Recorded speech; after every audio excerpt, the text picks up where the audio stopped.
The alarm screams at 6 in the morning. You jolt awake, instantly remembering the promise you made to yourself last night. Today is different. Today you're going to write that chapter, call that client, have that difficult conversation, start that workout routine. Today is when everything changes. How to force yourself to take action. The complete science-based system for breaking through paralysis and creating unstoppable momentum. You lie there for a moment, feeling the weight of intention pressing against your chest. You know exactly what needs to be done. You've planned it, scheduled it, visualized it. You've read the books, watched the videos, listened to the podcasts. You understand the importance of taking action. You want to take action. You need to take action. But as the minutes tick by, that familiar feeling creeps in. The heavy, suffocating sensation of resistance. It starts small, just a whisper in the back of your mind, suggesting that maybe you should check your phone first. Just a quick look at your messages. Then maybe you should shower before you start working, and perhaps grab some coffee. And while you're at it, you might as well check the news to see what's happening in the world. 3 hours later, you're exactly where you started. The important work remains untouched. The promises remain broken. The gap between what you intended to do and what you actually did stretches wider, and the familiar weight of disappointment settles over you like a heavy blanket. This isn't a story about laziness or lack of discipline. This isn't about character flaws or personal weaknesses.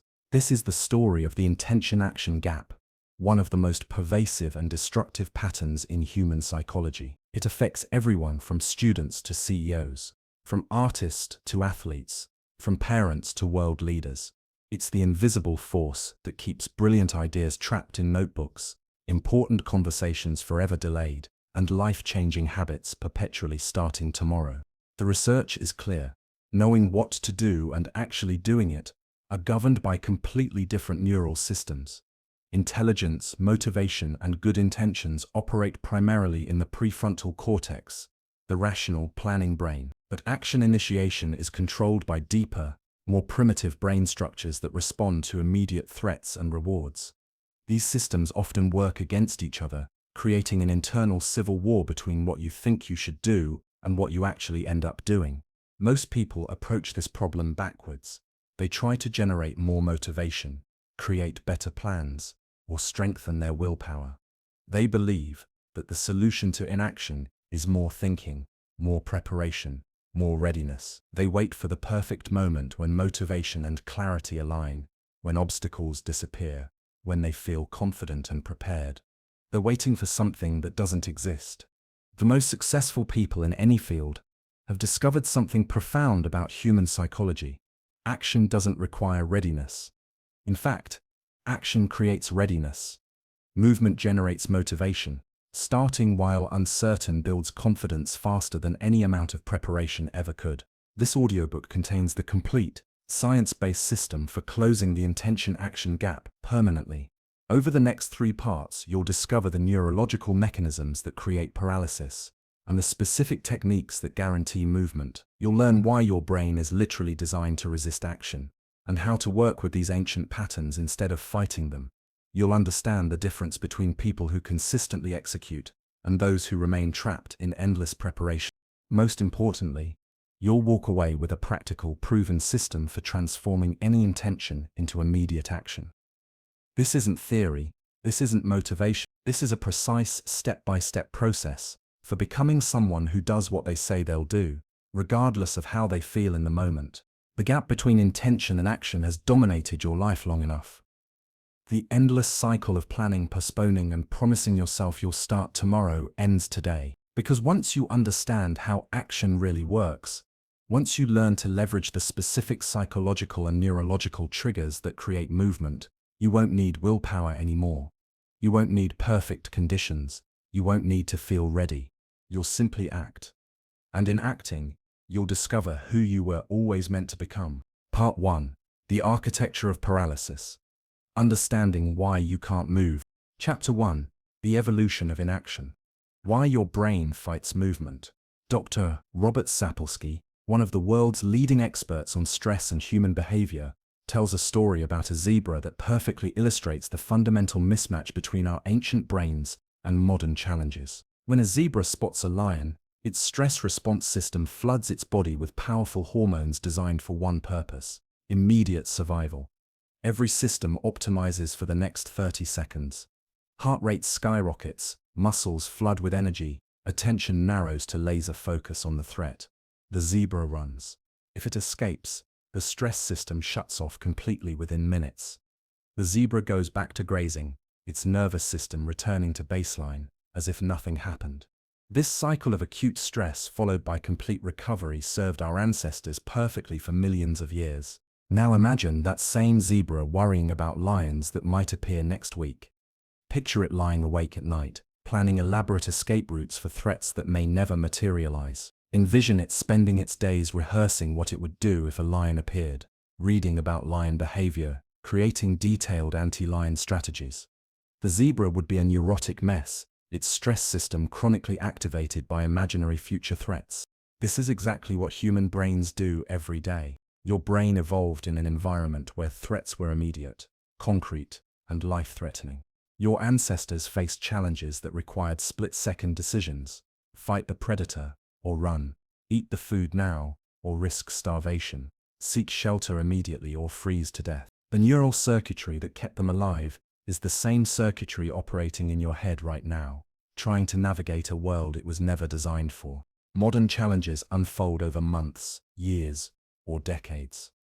The skills required for success involve consistently doing difficult things with no immediate reward. Building a business, maintaining relationships, staying healthy, developing expertise. These all require sustained effort toward distant goals, while managing countless small discomforts along the way. Your ancient brain doesn't understand this. When you sit down to work on an important project, your threat detection system evaluates the situation using the same criteria it would use to assess a charging mammoth. Is this uncomfortable? Yes. Is the outcome uncertain? Yes. Could this lead to failure and social rejection? Yes. The logical conclusion from your brain's perspective is clear: this is dangerous and should be avoided. This explains why procrastination feels so automatic while action feels so effortful. You're not fighting against personal weakness when you avoid important tasks. You're fighting against millions of years of evolutionary programming that equates discomfort with danger and uncertainty with death. Your brain literally experiences starting that difficult conversation, beginning that creative project, or initiating that workout the same way it would experience touching a hot stove. The resistance isn't in your imagination. It's not a character flaw. It's ancient neurochemistry trying to protect you from what it perceives as mortal danger. The discomfort you feel when contemplating difficult action isn't personal weakness. It's the predictable activation of neural circuits designed to keep you alive in a world where immediate threats required immediate responses. Studies using brain imaging technology have shown that when people face tasks they've been avoiding, the same neural regions activate that process physical pain. The neuroscientist Joseph Ledoux has spent decades studying fear circuits in the brain. His research reveals that the amygdala, the brain's alarm system, responds to potential threats faster than conscious thought. It can trigger defensive responses before you're even aware of what you're responding to. This lightning-fast threat detection system was crucial for survival in dangerous environments, but it creates problems in modern contexts, where the threats are actually opportunities disguised as challenges. But understanding this evolutionary mismatch reveals something empowering. The resistance isn't permanent, and it isn't personal. It's simply information about how your brain operates. When you recognize these ancient fear signals for what they are, outdated protective responses to modern challenges, you can begin to work with your neural architecture instead of fighting against it.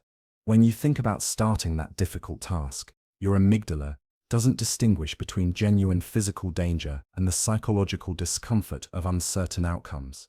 It responds to both with the same ancient protocol: avoid the threat. This happens below the level of conscious awareness, which is why resistance often feels mysterious and uncontrollable. The anterior cingulate cortex, which processes emotional information, amplifies these signals when tasks feel particularly challenging or uncertain. Research shows that people with higher activity in this region during task anticipation are more likely to procrastinate. The brain is literally computing the emotional cost of action and often concluding that avoidance is the safer choice. But here's where the research becomes fascinating. These same neural circuits that create resistance can be leveraged to create momentum. The brain's threat detection system can be reprogrammed to recognize action as safety and avoidance as danger. The key is understanding that your neural architecture isn't fixed. It's plastic, adaptable, and constantly reshaping itself based on experience. Every time you act despite resistance, you provide evidence to your brain that the perceived threat isn't real. Every time you start a difficult task and survive the experience, you weaken the neural pathways associated with avoidance and strengthen the pathways associated with action. This isn't metaphorical. Brain imaging studies show measurable structural changes in people who develop consistent action habits. The process isn't comfortable, but it's predictable. Your brain will initially resist any attempt to override its protective programming, but with consistent experience of acting despite discomfort, the resistance diminishes. What once felt threatening begins to feel normal. What once required enormous willpower starts to feel automatic. This understanding transforms how you relate to resistance. Instead of seeing it as evidence that you shouldn't act, you can recognize it as evidence that you're pushing beyond your current comfort zone, which is exactly where growth happens. Instead of waiting for resistance to disappear, you can learn to act in its presence. The zebra's brain serves it perfectly in its environment. Your brain served your ancestors perfectly in theirs.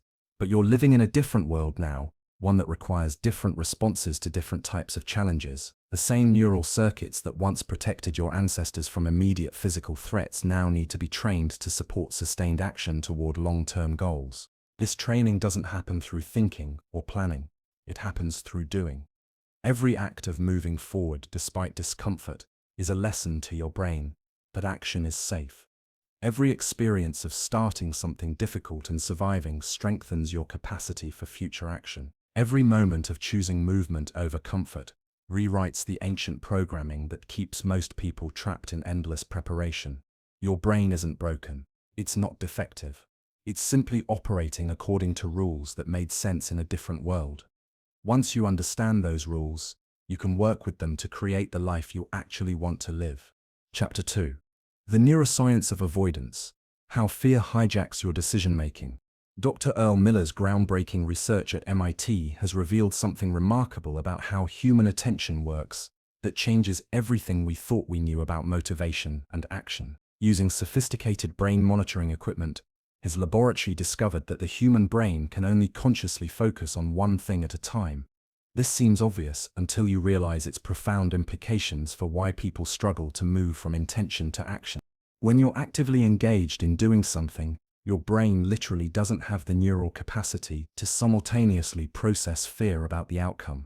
The act of doing pushes fear out of conscious awareness. This explains why people often report that their anxiety about a task disappears the moment they begin working on it. It's not courage that makes the fear go away. It's the neurological impossibility of focusing on both action and fear at the same time. But Miller's research revealed something equally important. The reverse is also true. When your brain is processing fear, uncertainty, or resistance about a task, it cannot simultaneously initiate action toward that task. The neural circuits responsible for evaluating threats and cost require massive computational resources that become unavailable for action initiation when they're occupied with threat assessment. This creates what researchers call analysis paralysis, a literal paralysis of action caused by overanalysis of potential problems. The more you think about whether you should do something, the less capable you become of actually doing it. The mental energy required to debate, worry, and analyze depletes the very cognitive resources needed to start taking action. Neuroscientist Dr. Daniel Kahneman's work on decision-making reveals that the brain operates two distinct systems. System 1 is fast, automatic, and emotional. System 2 is slow, deliberate, and rational. When you're contemplating a challenging task, System 2 tries to carefully analyze all the potential outcomes, risks, and requirements. This analysis feels productive, but it actually inhibits action by keeping you trapped in evaluation mode. System 1, meanwhile, is constantly scanning for threats and immediately flagging anything that feels uncertain or uncomfortable as potentially dangerous. The combination of System 2's endless analysis and System 1's threat detection creates a perfect storm of inaction. You feel like you're working on the problem by thinking about it, while your emotional brain sends constant signals that action would be dangerous. The anterior cingulate cortex, which processes the emotional significance of decisions, becomes hyperactive when people are avoiding important tasks. Brain scans show that chronic procrastinators have elevated activity in this region, suggesting their brains are working overtime to process the emotional discomfort of tasks they're avoiding. This creates a vicious cycle. The more you avoid, the more emotionally charged the task becomes, which makes it even more difficult to start. This prediction happens incredibly quickly, often below conscious awareness. Before you're even consciously thinking about a task, your brain has already computed its emotional cost and may have already initiated avoidance behaviors. This is why resistance often feels automatic and mysterious. By the time you're consciously aware of not wanting to do something, your brain has already decided that avoidance is the better choice.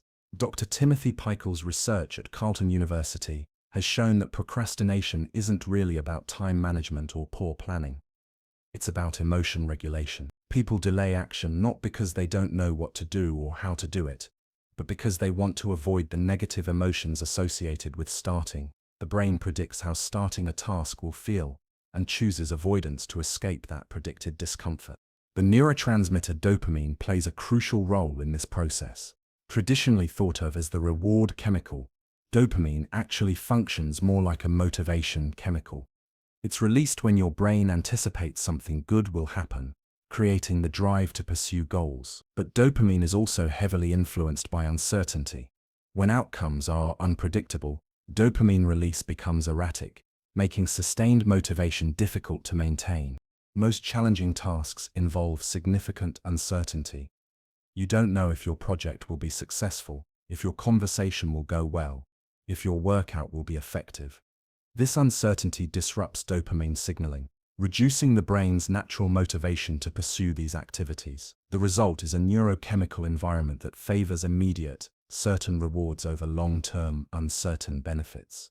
Research by Dr. Mauricio Delgado at Rutgers University has shown that the brain's reward system is also heavily influenced by loss aversion, the tendency to weigh potential losses more heavily than potential gains. When contemplating action, your brain automatically calculates what you might lose: time, energy, comfort, social status.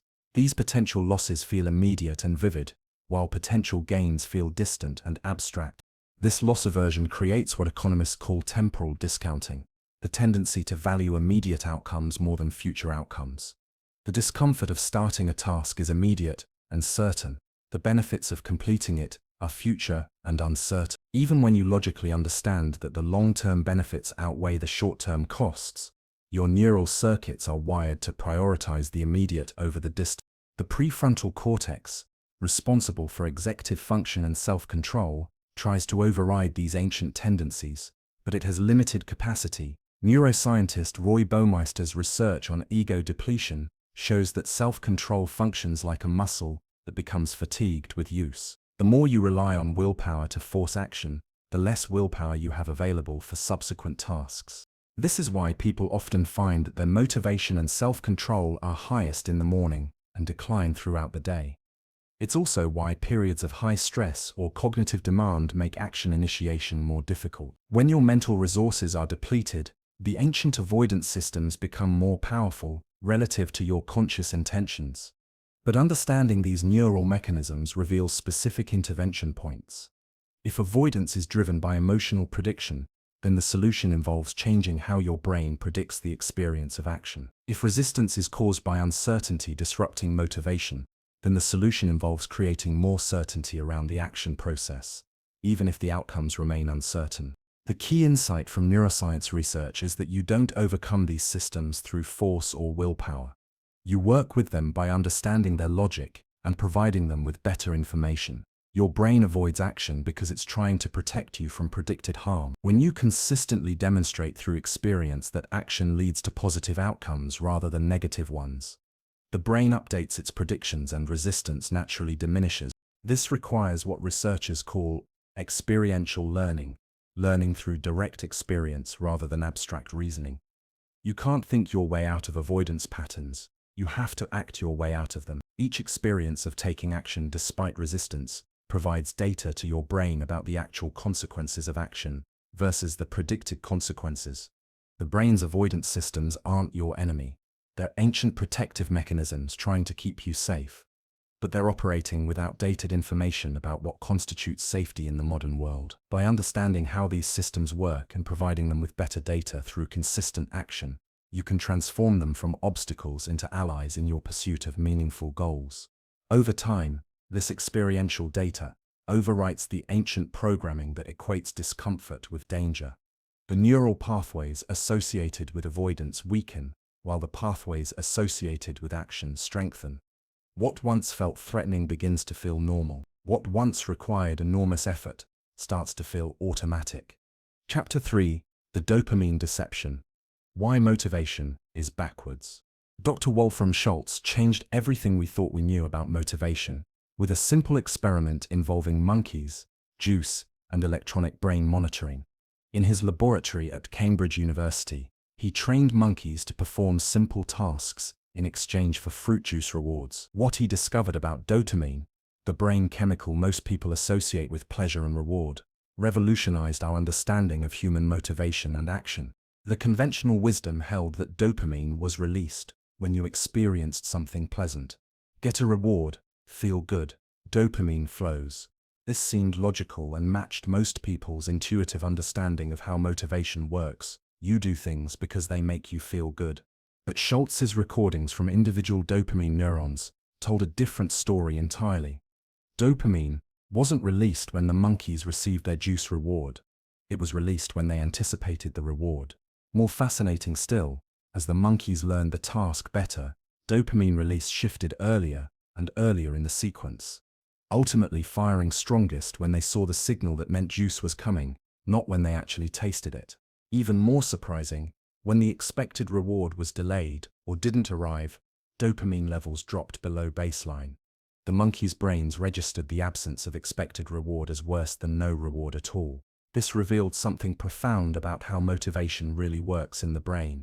Dopamine isn't the pleasure chemical, it's the anticipation chemical. It doesn't make you feel good about what you have, it makes you want what you expect to get.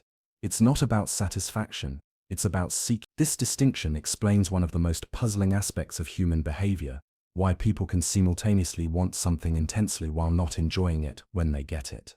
Dr. Kent Berridge's research at the University of Michigan has further clarified this distinction through his work on wanting versus liking. His studies show that the brain systems responsible for wanting something are completely separate from the systems responsible for liking it. You can want something intensely without liking it much when you get it. Conversely, you can like something without wanting it particularly strongly. This separation explains why people can be highly motivated to pursue goals that don't actually bring them much satisfaction once achieved. It also explains why motivation often disappears shortly after starting a task. The dopamine hit comes from anticipating action, not from taking action. For people struggling with the intention-action gap, this research reveals a crucial insight. Waiting for motivation is waiting for a neurochemical state that only occurs when you expect good things to happen. But if you're avoiding action, you're not expecting good things. You're predicting discomfort, failure, or disappointment. This prediction suppresses dopamine release, which reduces motivation, which makes action less likely, which confirms your prediction that nothing good will happen. The cycle becomes self-perpetuating. Lack of action reduces positive expectations, which reduces dopamine, which reduces motivation, which leads to more lack of action. Breaking this cycle requires understanding that motivation doesn't precede action, it follows it. Dr. Mauricio Delgado's neuroimaging studies show that dopamine release can be triggered by starting action, even when you don't initially feel motivated. The physical act of beginning provides evidence to your brain that something positive might happen, which triggers anticipatory dopamine release, which generates the feeling of motivation. This explains why people often report feeling more motivated after they start working than before they start. It's not willpower overcoming laziness. It's the brain's reward prediction system, updating its calculations based on new behavioral evidence. Research on exercise provides a clear example of this process. Studies consistently show that people feel more motivated to continue exercising after they start their workout than before they begin. The act of putting on workout clothes and starting to move triggers dopamine release, as the brain begins to anticipate the positive feelings associated with post-workout endorphin release. But there's another layer to this story that makes it even more relevant for understanding action and inaction. Dr. Nora Volkow's research on addiction has revealed that chronic avoidance behaviors can actually reduce the brain's baseline dopamine levels. When you consistently avoid taking action toward your goals, you're training your brain to expect less reward from effort and achievement. People with chronic procrastination patterns often report feeling generally unmotivated, not just about avoided tasks, but about many activities they previously found engaging. This isn't depression, though it can look similar. It's the neurochemical consequence of training your brain to expect that effort doesn't lead to reward. The solution isn't to wait for motivation to return. It's to retrain your dopamine system through what researchers call behavioral activation, taking small actions regardless of motivation level in order to restart the positive prediction cycles that generate motivation. Dr. Anna Lemke's research on dopamine regulation shows that the brain maintains dopamine balance through a process she calls pain-pleasure balance. Every high is followed by a compensatory low. Every artificial spike in dopamine creates a subsequent valley below baseline. This is why relying on motivation as fuel for action is ultimately unsustainable. The brain adapts to regular dopamine hits by reducing sensitivity, requiring increasingly intense stimulation to achieve the same motivational effect. This is why motivational techniques that work initially often lose their effectiveness over time. Your brain becomes tolerant to them. However, Lendek's research also shows that temporary discomfort, the kind you experience when starting difficult tasks, can actually increase dopamine sensitivity over time. When you consistently do difficult things without external rewards, you strengthen your brain's ability to generate motivation from internal sources. This reveals the paradox of motivation. The more you wait for motivation to take action, the less motivated you become. The more you take action without motivation, the more motivated you become. The brain learns what to expect based on what you do, not what you think. Dr. Judson Brewer's research on habit formation shows that this learning happens through what he calls reward-based learning cycles. When you take action and experience any positive outcome, even something as small as completing one small task, your brain notes the connection between action and reward. This strengthens the neural pathways that associate effort with benefit. Conversely, when you avoid action and experience the immediate relief of not having to deal with discomfort, your brain notes the connection between avoidance and reward. This strengthens neural pathways that associate inaction with benefit. The key insight is that both action and avoidance are being constantly reinforced by their immediate consequences. Avoidance provides immediate relief from discomfort. Action often provides immediate discomfort with benefits that come later. Your dopamine system, which focuses on immediate predictions, naturally favors avoidance. Breaking this pattern requires what researchers call dopamine fasting, periods of deliberately choosing discomfort over immediate relief in order to recalibrate your brain's reward expectations. This doesn't mean eliminating all pleasure from life. It means strategically choosing difficulty in order to restore your brain's sensitivity to the intrinsic rewards of effort and achievement. The most successful people in any field have intuited this process, without necessarily understanding the neuroscience behind it. They've learned to use action as a tool for generating motivation rather than waiting for motivation to enable action. They start projects before feeling inspired, have difficult conversations before feeling confident, and begin workouts before feeling energetic. This approach leverages the brain's natural learning mechanisms to create upward spirals of action and motivation. Each completed action provides evidence that effort leads to reward, which increases dopamine sensitivity, which makes future action feel more appealing, which leads to more action. Understanding dopamine this way transforms how you approach any challenging goal. Instead of asking, "How can I get motivated?" you ask, "What's the smallest action I can take right now?" Instead of waiting for inspiration, you create inspiration through movement. Instead of seeking motivation, you build motivation through accumulated evidence that action leads to positive outcomes. The brain doesn't distinguish between large and small actions when updating its reward predictions. Starting a major project by writing one sentence has the same neurochemical effect as writing an entire chapter. The key is providing your dopamine system with evidence that action leads to reward, regardless of the scale of the action. This is why microactions are so powerful for people struggling with motivation. They provide the neurochemical benefits of action without requiring the motivation that larger actions demand. Once the dopamine system begins predicting positive outcomes from effort, larger actions become neurochemically easier to initiate. Your brain isn't broken if you lack motivation. You've simply trained it to expect that effort doesn't lead to reward. The solution isn't to find more powerful motivation. It's to retrain your expectation systems through consistent small actions that prove effort does lead to positive outcomes. Motivation isn't a prerequisite for action. It's a byproduct of action. The more you act, the more motivated you become. The more you wait for motivation, the less motivated you feel. Understanding this backwards relationship is the first step toward escaping the motivation trap that keeps most people stuck in endless preparation. Chapter 4: The Analysis Trap. How Thinking Prevents Doing. Dr. Barry Schwartz's research on decision-making has revealed one of the most counterintuitive aspects of human psychology. The more options you have, the less likely you are to choose any of them. His studies of everything from consumer purchasing to retirement planning show that increased choice leads to decreased action. The phenomenon, known as choice overload, explains why people often become paralyzed when facing important decisions with multiple possible approaches. But the analysis trap goes deeper than simple choice overload.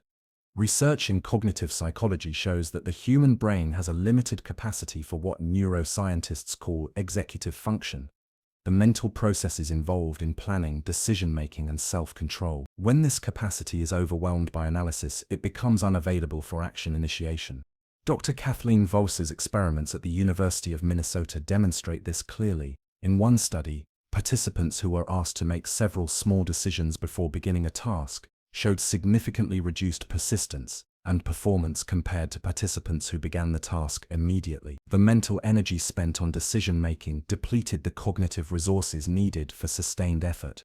This depletion effect helps explain why people can spend hours researching the perfect workout routine, but never actually exercise, or why they can plan elaborate business strategies without ever taking a single concrete step toward implementation.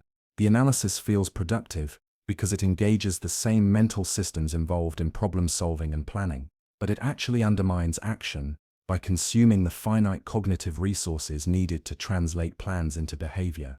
The prefrontal cortex, which governs executive function, operates like a muscle that becomes fatigued with use. Each decision you make, each option you evaluate, each variable you consider depletes this mental muscle. By the time you've thoroughly analyzed all aspects of a challenging task, you may have literally exhausted your brain's capacity to initiate action on that task. Dr. Roy Baumeister's research on ego depletion shows that this effect isn't limited to decision-making. Any activity that requires self-control or mental effort draws from the same finite resource pool. This includes resisting temptations, managing emotions, focusing attention, and suppressing unwanted thoughts. When this resource is depleted, action initiation becomes neurologically more difficult. The irony is that analysis often feels like progress. When you're researching, planning, and strategizing, you're engaging with your goals in a way that feels productive. Your brain receives some of the same neurochemical rewards associated with actually working toward your goals. This creates the illusion of progress without the reality of advancement. Dr. Peter Gollwitz's research on implementation intentions reveals that people who spend time planning specific actions are more likely to follow through than those who spend the same amount of time analyzing their goals or motivations. The difference lies in the type of mental processing involved. Planning specific actions, if situation X occurs, then I will do Y, prepares neural pathways for execution. Analyzing goals or motivations engages abstract reasoning systems that don't directly connect to behavioral output. This distinction is crucial for understanding why some forms of preparation enhance action, while others inhibit it. Preparation that focuses on concrete, specific behaviors tends to facilitate action. Preparation that focuses on abstract analysis, optimization, or evaluation tends to inhibit action. This cognitive overload creates what researchers call analysis paralysis, a literal inability to choose or act due to excessive analytical processing. The brain becomes so focused on processing information that it loses the capacity to execute decisions based on that information. Neuroscientist Dr. Daniel Levitin's research on cognitive load theory shows that the brain can only hold approximately 7 pieces of information in working memory at any given time. When you're analyzing multiple variables, considering various scenarios, or evaluating complex trade-offs, you quickly exceed this capacity. The brain responds by either forgetting important details or becoming overwhelmed and shutting down analytical processes entirely. Dr. Amos Tversky and Daniel Kahneman's research on decision-making under uncertainty reveals another layer of the analysis trap. When facing uncertain outcomes, the brain tends to focus disproportionately on negative possibilities. This negativity bias means that analysis often amplifies perception of risks while minimizing perception of opportunities. The longer you analyze a potentially challenging action, the more potential problems you discover. Each additional problem identified makes the action feel more risky and less appealing. Eventually, the accumulated weight of analyzed risks makes action feel irrationally dangerous, even when the objective risk level remains unchanged. This explains why people often report that tasks feel more overwhelming the more they think about them. It's not that the tasks are actually becoming more difficult. It's that extended analysis generates an increasingly comprehensive catalog of everything that could go wrong. Dr. Timothy Wilson's research on effective forecasting shows that people are remarkably poor at predicting how they'll feel about future events. They consistently overestimate both the intensity and duration of negative emotions associated with potential failures or difficulties. This forecasting error is amplified during analysis, as the brain has more time to imagine and elaborate on negative scenarios. The combination of negativity bias and poor effective forecasting creates a perfect storm for inaction. Extended analysis generates vivid predictions of failure and imagines that the emotional pain of failure will be more severe and longer lasting than it actually would be. These predictions feel real and compelling, even though research shows they're systematically inaccurate. But perhaps the most insidious aspect of the analysis trap is how it masquerades as productive work. When you're analyzing, you feel like you're making progress toward your goals. You're thinking about them, learning about them, developing strategies for achieving them. This generates enough psychological satisfaction to reduce the urgency of actually taking action. Dr. Heidi Grant Halvorson's research on goal psychology shows that people who spend significant time fantasizing about achieving their goals are actually less likely to achieve them than people who spend time thinking about the obstacles they'll face. Positive fantasy provides some of the psychological benefits of goal achievement without requiring the effort of actual goal pursuit. Similarly, analysis can provide some of the psychological benefits of action without requiring the discomfort of actually starting. It engages the planning and problem-solving systems that make you feel competent and in control. It generates the illusion of forward movement without the reality of changed circumstances. The solution to the analysis trap isn't to eliminate thinking or planning entirely. It's to understand the difference between analysis that supports action and analysis that replaces action. Productive analysis focuses on the immediate next step, creates concrete implementation plans, and sets specific decision-making criteria. Unproductive analysis explores endless variables, seeks perfect solutions, or tries to eliminate all uncertainty before beginning. The key insight from cognitive psychology is that your analytical capacity is a finite resource that should be allocated strategically. You can spend it on endless evaluation of options and scenarios, or you can spend it on concrete planning for immediate action. You can use it to identify every possible problem, or you can use it to design specific solutions for the most likely problems. Research shows that successful action takers limit their analysis to specific, actionable questions. What exactly will I do? When exactly will I do it? How will I know when to start? They avoid open-ended questions that have no clear stopping point. What's the best possible approach? How can I maximize my chances of success? What if something goes wrong? Most importantly, you need to recognize when analysis has reached the point of diminishing returns. Research suggests this happens much earlier than most people think, often after just a few minutes of focused consideration for simple decisions, and rarely requiring more than a few hours even for complex decisions. The goal isn't perfect analysis, it's good enough analysis followed by action and adjustment based on real-world feedback. The real world provides information about your strategies, approaches, and solutions that no amount of abstract analysis can generate. But you can only access this information by moving from thinking to doing. Part 2. The Science of Movement. How High Performers Create Action. Chapter 5. The Implementation Revolution. Programming Automatic Action. Dr. Peter Gollwitzer's discovery at New York University has quietly revolutionized how the world's most successful people approach difficult tasks. His research on implementation intentions has revealed the most powerful technique for guaranteeing action, the simple if-then plan that transforms conscious decisions into automatic behaviors. The basic formula appears deceptively simple. If situation X occurs, then I will do behavior Y. But this modest-sounding strategy has been shown in over 200 studies to increase goal achievement rates by 200–300% compared to traditional goal-setting approaches. The reason lies in how these plans work with your brain's natural operating system. Your brain is constantly running automated if-then programs. If the light turns green, then you press the accelerator. If your phone rings, then you answer it. If someone says hello, then you respond. These conditional responses happen without conscious deliberation, because they've been programmed through repetition into what neuroscientists call procedural memory, the brain system that governs automatic behaviors. Implementation intentions hijack this existing system by consciously creating new if-then links before they develop naturally through repetition. You're essentially programming your brain with specific responses to specific situations, bypassing the need for in-the-moment decision-making that often leads to procrastination and avoidance. Consider the difference between these two approaches to exercise. Approach 1. I want to work out more regularly. Approach 2. If it's 7 a.m. on a weekday, then I immediately put on my workout clothes and head to the gym. The first approach requires making a fresh decision every time you think about exercising. Should I work out today? What kind of workout? When should I go?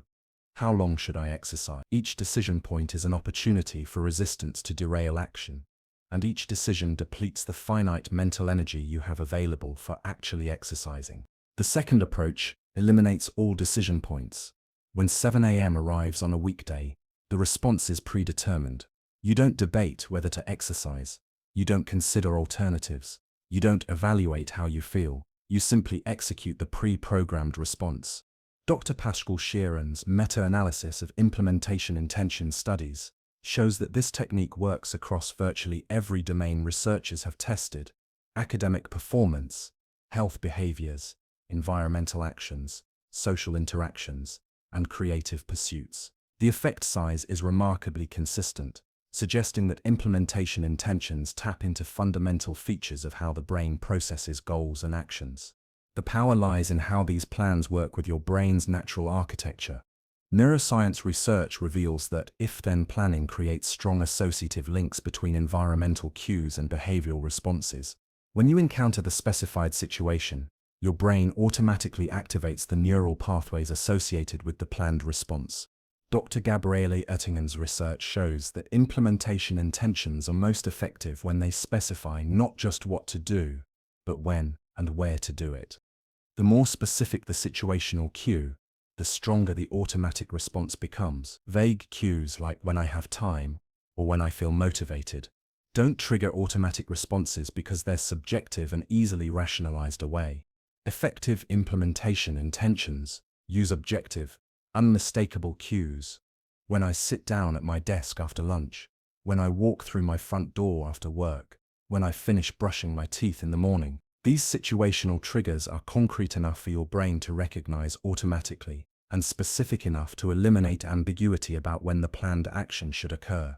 But implementation intentions can do more than just initiate desired behaviors. They can also prevent undesired behaviors by creating if-then plans for tempting situations. Research shows that inhibition-focused implementation intentions are particularly effective for breaking unwanted habits and overcoming procrastination patterns. If I want to skip my workout, then I'll remind myself, but I never regret exercising, and put on my workout clothes anyway. If I feel the urge to check social media while working, then I'll immediately refocus on my current task and take 3 deep breaths. If I start to procrastinate on this project, then I'll set a timer for 10 minutes and work on just one small component. These inhibition-focused plans work by preparing your brain to recognize moments of temptation before they derail your progress. Instead of relying on willpower to resist unwanted impulses in the moment, you create automatic responses that redirect attention and behavior back toward your intended actions. Dr. Anja Arxiger's research reveals that implementation intentions work even under cognitive load and stress, unlike willpower-based approaches, which become less effective when mental resources are depleted. If-then plans continue to function because they operate through automatic rather than controlled processes. This makes them particularly valuable during busy periods, when motivation and self-control are naturally lower. The most sophisticated application of implementation intentions involves creating chains of if-then plans that guide you through entire sequences of behavior. Instead of planning just the first action, you plan responses to common obstacles and decision points throughout the process. If it's 6 a.m. on a weekday, then I'll immediately get out of bed and put on my running clothes. If I don't feel like running once I'm dressed, then I'll tell myself I only need to run for 5 minutes. If I'm still reluctant after 5 minutes, then I'll remind myself that I always feel better after exercising and continue for at least 10 more minutes. If it's raining outside, then I'll do the indoor bodyweight routine instead of running outdoors. These chained implementation intentions create what researchers call behavioral scaffolding, a structure that supports sustained action even when motivation fluctuates or unexpected obstacles arise. Each if-then link in the chain provides a predetermined response to potential challenges, reducing the cognitive burden of navigating difficulties in real time. Studies in workplace settings show that employees who use implementation intentions to build new professional habits report higher levels of work engagement, better job performance, and faster goal progress compared to those who rely on traditional goal-setting approaches. The technique works because it reduces the cognitive load required for consistent action, while increasing the automaticity of productive behaviors. But creating effective implementation intentions requires understanding exactly which situations trigger your resistance and which responses will most reliably lead to continued action. Research shows that the most effective plans are personalized to your specific patterns of avoidance and procrastination. Dr. Sarah Milne's research on exercise adherence reveals that different people procrastinate for different reasons and in different situations. Some people struggle with initiation. They have trouble getting started even when they want to exercise. Others struggle with maintenance. They start easily, but have difficulty sustaining effort. Still others struggle with consistency. They exercise sporadically, but can't maintain regular schedules. Effective implementation intentions must be designed around your specific challenge patterns. If you struggle with initiation, your if-then plans should focus on automatic starting behaviors. If you struggle with maintenance, your plans should address common mid-task difficulties. If you struggle with consistency, your plans should create regular, non-negotiable triggers for action. The research reveals another crucial element. Implementation intentions must specify positive actions, not just the absence of negative behaviors. Plans like "if I want to procrastinate, then I won't procrastinate" are ineffective because they don't provide the brain with specific alternative behaviors to execute. Effective plans always include concrete, positive responses. If I want to procrastinate on this project, then I'll open my laptop, create a new document, and write one sentence about the current task. This gives your brain specific neural pathways to activate when the trigger situation occurs. Dr. Frank Reber's research shows that implementation intentions are most effective when they're written down rather than simply decided mentally. The act of writing engages different neural systems than thinking and creates stronger memory consolidation for the if-then links. Written implementation intentions also serve as external reminders that can refresh the neural pathways when they begin to weaken. Perhaps most importantly, implementation intentions work because they align with rather than fight against your brain's natural tendencies. Instead of requiring constant willpower and conscious decision-making, they leverage the brain's existing capacity for automatic habit-like responses. Instead of making action harder, they make action easier by removing the cognitive burden of repeated decision-making. The technique transforms any challenging behavior from a conscious choice requiring motivation and willpower into an automatic response triggered by environmental cues. This shift from control to automatic processing is the key to sustainable behavior change and consistent action toward challenging goals. Implementation intentions don't require you to become a different person or develop superhuman self-control. They simply require you to think strategically about the situations that trigger your desired behaviors and create specific, concrete plans for responding to those situations. Once these plans are in place, your brain's natural learning mechanisms take over, gradually strengthening the automatic pathways that connect situations with appropriate responses. Chapter 6. The Micro-Movement Method. Starting so small, you can't fail. B.J. Fogg's laboratory at Stanford University has overturned everything most people believe about sustainable behavior change. After studying thousands of people attempting to build new habits, Fogg discovered that the most successful individuals didn't rely on motivation, willpower, or dramatic life changes. Instead, they mastered something much more counterintuitive: the art of starting ridiculously small. Fogg's research led him to develop what he calls the tiny habits method, based on a profound insight about how the brain responds to new behaviors. When you attempt large changes, your brain's threat detection system activates, creating psychological resistance that makes consistency difficult. When you make changes so small they feel trivial, this resistance system doesn't engage, allowing new neural pathways to form without internal conflict. The method challenges conventional wisdom about goal setting and habit formation. Most approaches emphasize setting ambitious targets and relying on motivation to achieve them.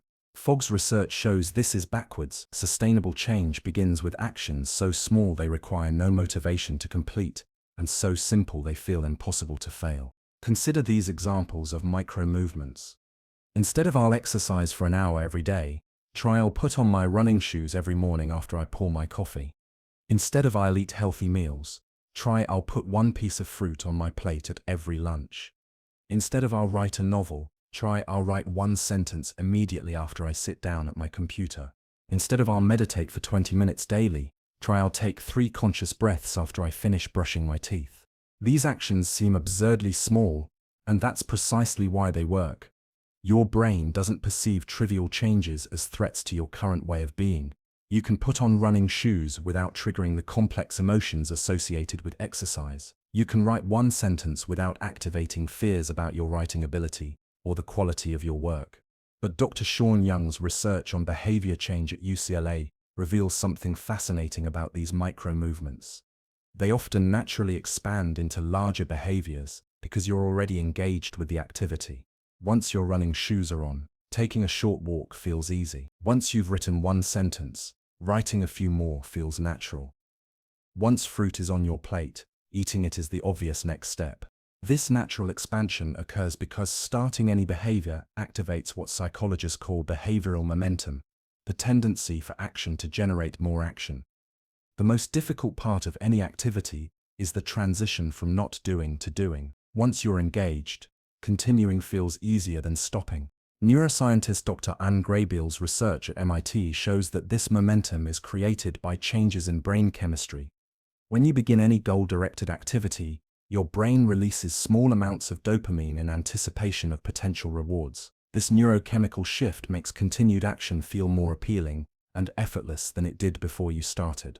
The micro-movement method leverages this momentum while bypassing the resistance that normally prevents action initiation. By making the initial commitment so small, it feels ridiculous to avoid. You guarantee that you'll start. Once you start, your brain's natural momentum tendencies take over, often leading to much more action than you originally planned. Dr. Stanford's research shows that this approach solves one of the biggest problems with traditional goal setting: the all-or-nothing mentality that turns minor setbacks into complete failures. When your commitment is to run for an hour daily, missing one day feels like failure, which often triggers a cycle of guilt, self-criticism, and complete abandonment of the goal. When your commitment is to put on running shoes daily, you can maintain your streak even on difficult days when larger actions feel impossible. This consistency is crucial for behavior change because it maintains the neural pathways associated with your new identity while protecting your motivation from the damage of perceived failure. Fogg's longitudinal studies reveal that people who use micro-movements maintain their new behaviors at dramatically higher rates than those who attempt larger changes. After 6 months, 80% of people using tiny habits were still consistently performing their new behaviors, compared to only 20% of people using traditional approaches. The key is understanding that consistency trumps intensity for long-term change. Research on neuroplasticity shows that the brain changes its structure based on repeated patterns of activation, not on the intensity of any single experience. A tiny action performed daily for a year creates more lasting neural changes than dramatic actions performed sporadically. This principle is supported by Dr. Judson Brewer's research on habit formation at Yale University. His brain imaging studies show that habits develop through the gradual strengthening of neural pathways connecting environmental cues with behavioral responses. This strengthening happens through repetition, not through the size or difficulty of the repeated action. Micro-movements also work because they eliminate the motivational requirement that makes most behavior change unsustainable. You don't need to feel motivated to put on running shoes or write one sentence. These actions are small enough to complete regardless of your emotional state, energy level, or competing priorities.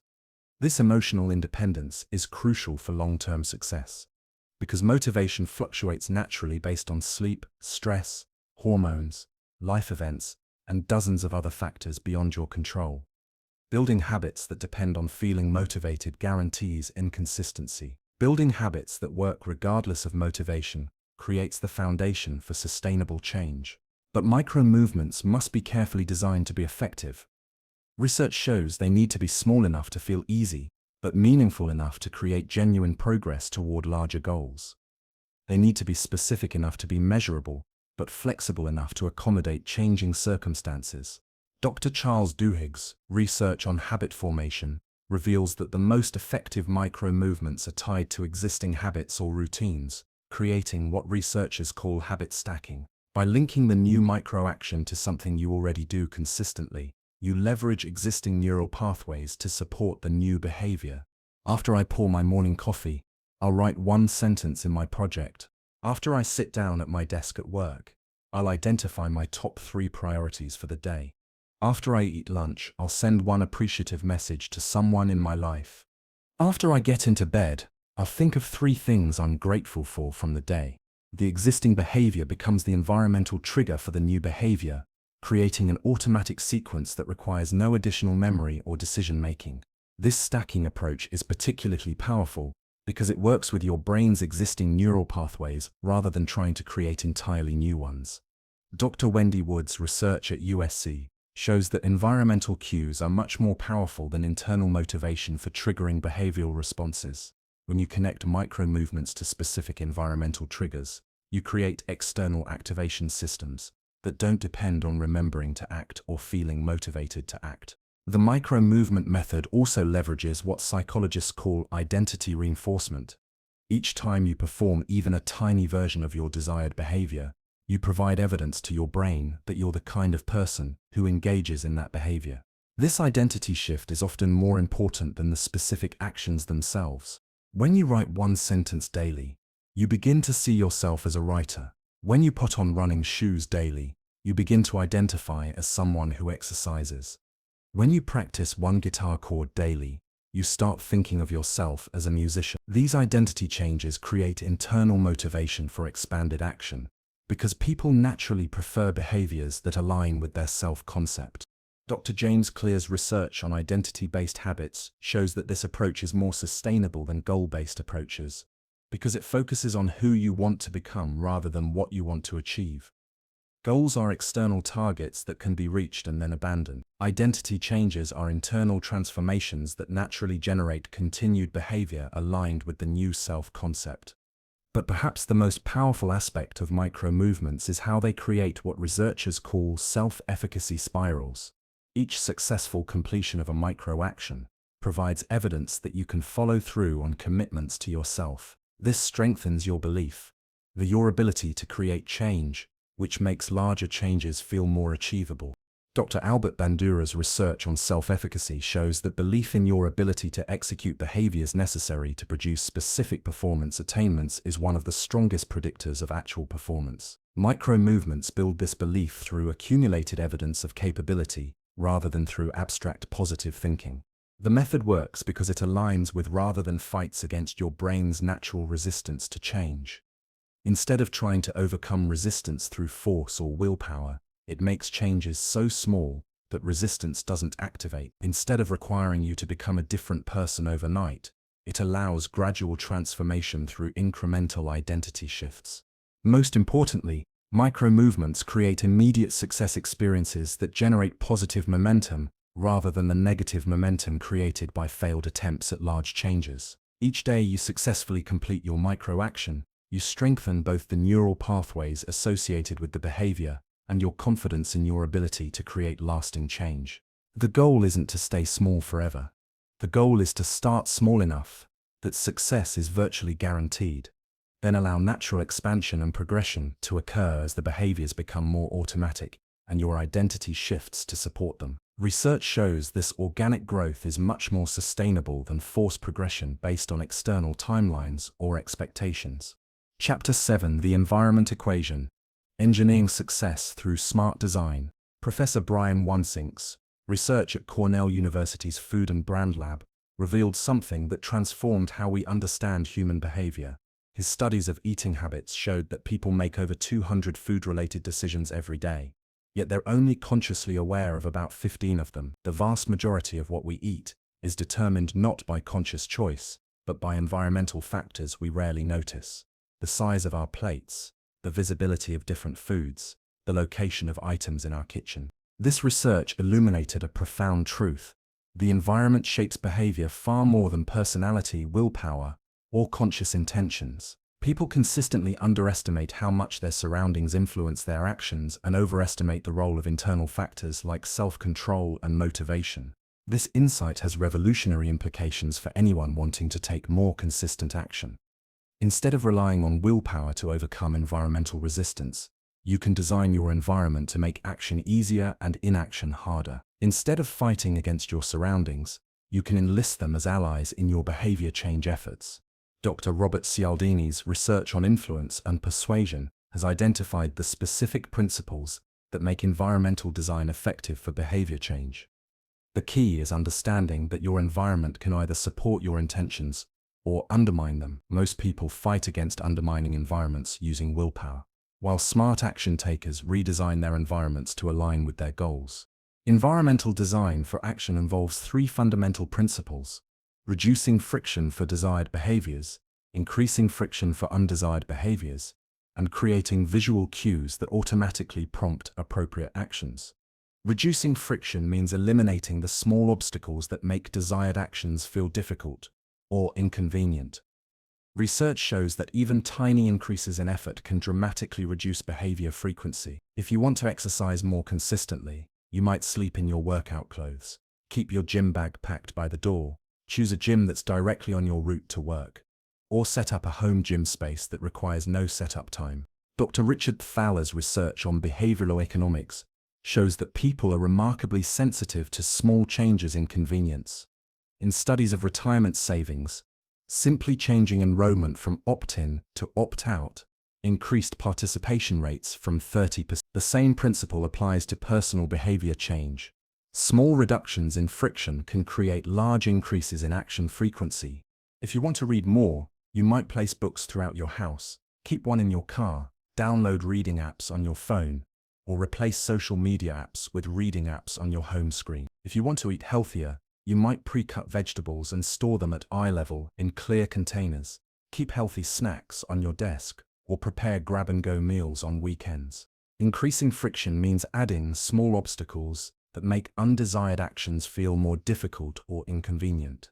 If you want to reduce social media usage, you might delete apps from your phone, log out after each session, use browser extensions that add delay timers before access, or place your phone in another room while working. If you want to avoid unhealthy snacks, you might store them in opaque containers, place them in inconvenient locations, or require yourself to prepare healthier alternatives first.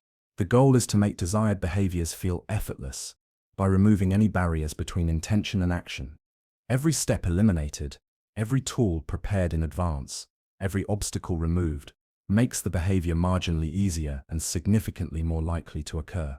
Dr. Katie Milkman's research at the University of Pennsylvania shows that even tiny increases in effort can significantly reduce unwanted behaviors. In one study, making elevators slightly less convenient increased stair usage by 30%. The same principle applies to personal habits. Small increases in friction for unwanted behaviors can create large decreases in their frequency. The goal isn't to make undesired behaviors impossible, just slightly more inconvenient. This small increase in effort is often enough to break automatic behavioral patterns and create space for conscious decision-making. Visual cues work by leveraging your brain's natural tendency to respond to environmental triggers. Neuroscience research shows that seeing objects automatically activates the motor programs associated with using those objects, even when you don't consciously intend to use them. When you see your guitar, your brain begins preparing for playing music. When you see your running shoes, it primes neural circuits for exercise. When you see books, it activates reading-related mental processes. Dr. John Bargh's research on automatic behavior shows that these environmental primes influence action below the level of conscious awareness. People who are exposed to exercise-related words and images subsequently walk faster, even when they have no conscious memory of seeing the primes. The brain responds to environmental cues by automatically preparing relevant behavioral responses.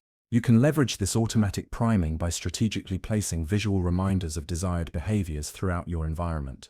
Keep your guitar visible if you want to play more music. Display books prominently if you want to read more. Place workout clothes where you'll see them first thing in the morning. Put healthy foods at eye level and junk foods out of sight. The most effective action environments use all three principles simultaneously. They make desired behaviors feel effortless through friction reduction, make undesired behaviors feel effortful through friction addition, and use visual reminders to keep important actions mentally accessible.